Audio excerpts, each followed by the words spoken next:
Hi. Hi, Would you like to introduce yourself? my name is Cindy McKay. How are you doing, Cindy? I'm doing great, thank you. And how are you doing? Great, thank you. And Great. thanks for agreeing to be interviewed for Realize and Accessible Montreal. My And I pleasure. understand that you wanted to talk about accessibility in Montreal and your personal experience of it. Yes, yes. Well, I started using a walker 3 years ago because my balance in walking is not perfect. And especially when I'm doing long distance walking, walking a long time, Right. I get tired fast. Mm-hmm. So since I started using the walker, it's been a challenge on the sidewalks, walking outside on the sidewalks and the streets,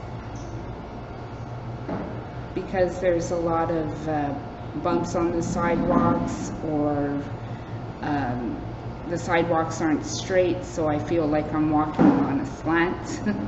Right, so it's dangerous. It is dangerous. If you have balance problems, have you fallen? I haven't fallen, but I was very close to tripping because there was a pothole that I didn't notice. Yeah. And when I was just walking, my walker and I went forward. Scary. Like, it was very scary, and I was fortunate enough to stop myself and pull back. Yeah. And even some of the getting onto the streets, on the corner of the streets. Yeah, the curb cuts, The curb like where cuts? it's sloped. Yes, some of them, even though they were designed for people to be easy to go down, they're not. Some of them. What's the problem? Well, they still have a bit of a step to it. So Wow, a step. a step. Yeah. Like there's one specifically on Summerled and Prince of Wales, I think it is. Summerled and Cavendish, when I'm going to the dollar store.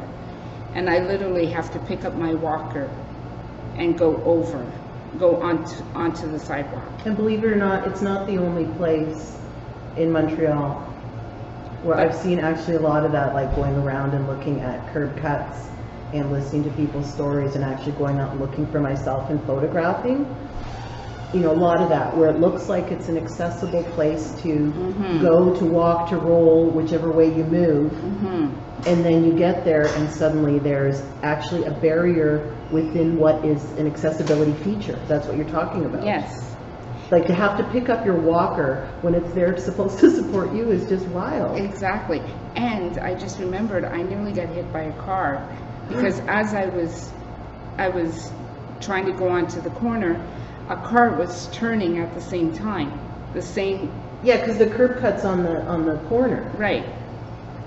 In my opinion, wow. they should put the curb cuts away from the corner because, like, again, if a car is turning and we're trying to get onto the sidewalk, it's dangerous. Especially, some cars, they just turn too fast. Yep. And I nearly got hit. And anyway, it's very frustrating.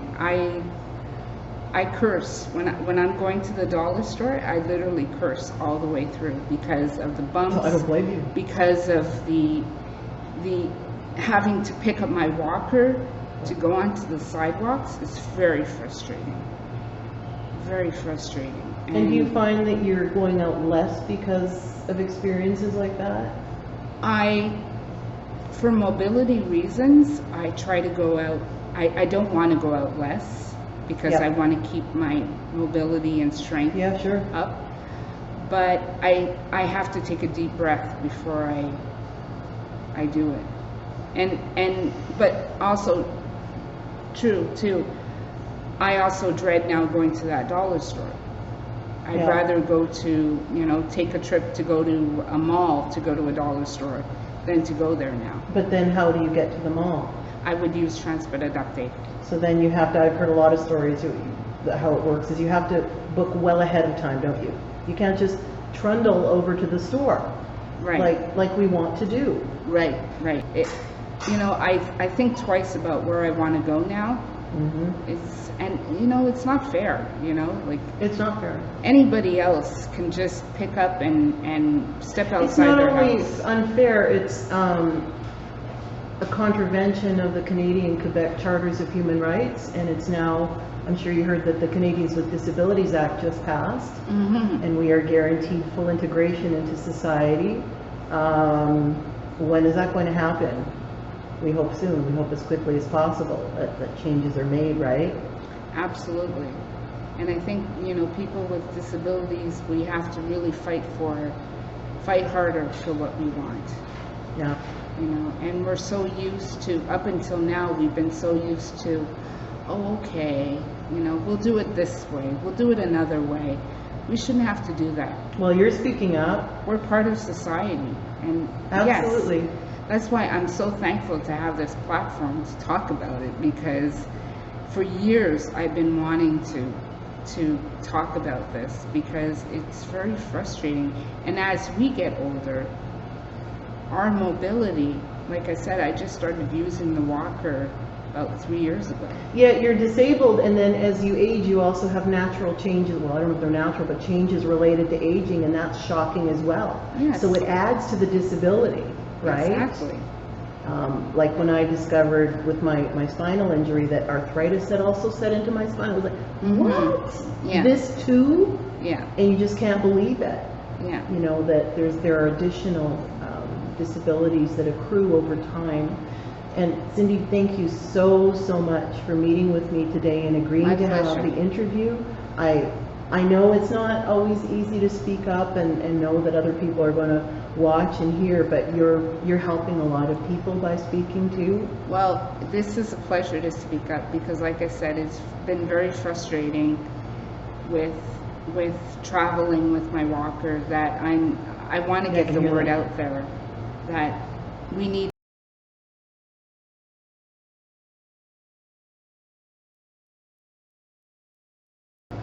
So it's my pleasure to be interviewed by you. Thank you very much. Thank you.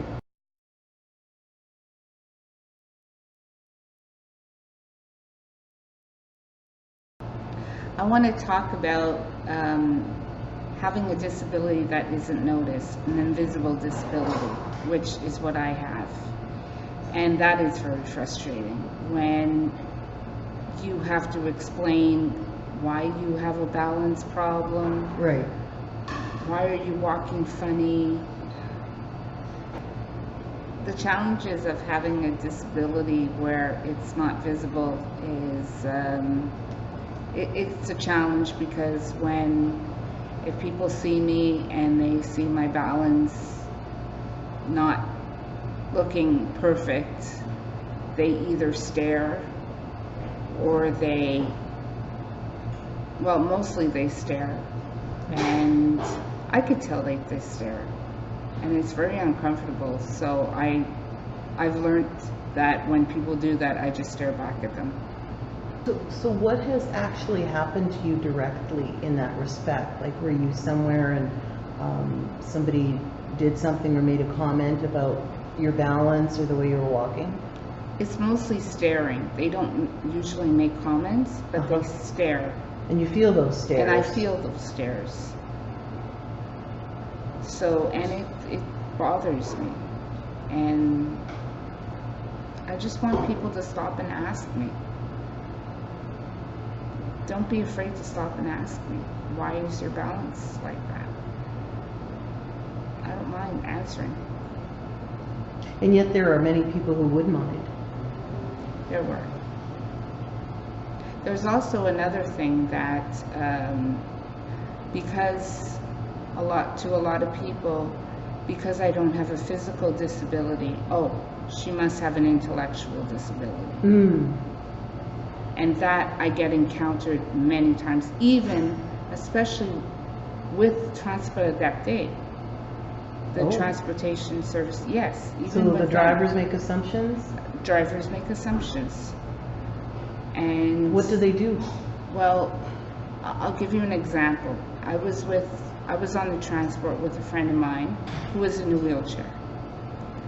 When we both went on the transport at the same time, the driver looked at her and said, does she have a bus pass? So they were talking about her in third person. Exactly. Oh. No, they were asking her if her I have about a bus you. pass. Yes. Oh, I see. So they were talking about you in third person. Yes. So I said, so she said, I don't know. Why don't you ask her? Good for her. Because I wear a hearing aid, they were screaming at me, do you have a bus pass? Well, if you have a hearing aid, then obviously it's to equalize your hearing. Exactly. Isn't that odd that they would have the opposite reaction? You know, but even just looking at her and asking her, do I have a bus pass? Mm-hmm. Right away you're making the assumption, oh, she doesn't have a physical disability. So It's very, you know, it's very, very common for able-bodied people to do that. It is. They speak about you in third person and they ask the person you're with. And I get that many, many times. Or I also get drivers who think because I don't have a physical disability and to them I have an intellectual disability, I get spoken to like I'm 2 years old. Right. I even get, you know, do you want a candy? Oh my. You know, people in my situation can easily get taken advantage of. Yes, well, Cindy, I have to share this with you since you brought it up. I was dating a brilliant man who used a wheelchair, and people kept speaking to me about him and called me his nurse. I was always being called his nurse. And one night, he was taking me to a restaurant, and we were no sooner seated than the chef came out with puppets, and he put on a puppet show for my boyfriend, who is he has a master's degree and travels the world as an actor and comedian, and he was doing the chef in a puppet show. But you see, we couldn't even make any sense of it. We just got up and walked out, you know. But that's it. But that's the kind of thing. Yeah. And they ask if you want a candy. Yeah. Yeah. Yeah. Mm-hmm. You know, or they would ask me, and this I find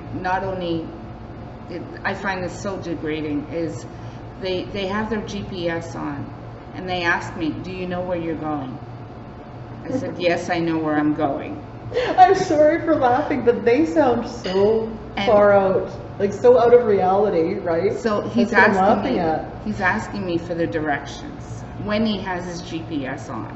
Because he's testing your brain? Exactly. Are you so sure little girl? After I gave him, I told him where I'm going and how to get there, he looked at his GPS and then he looked at me and said, oh, you're right!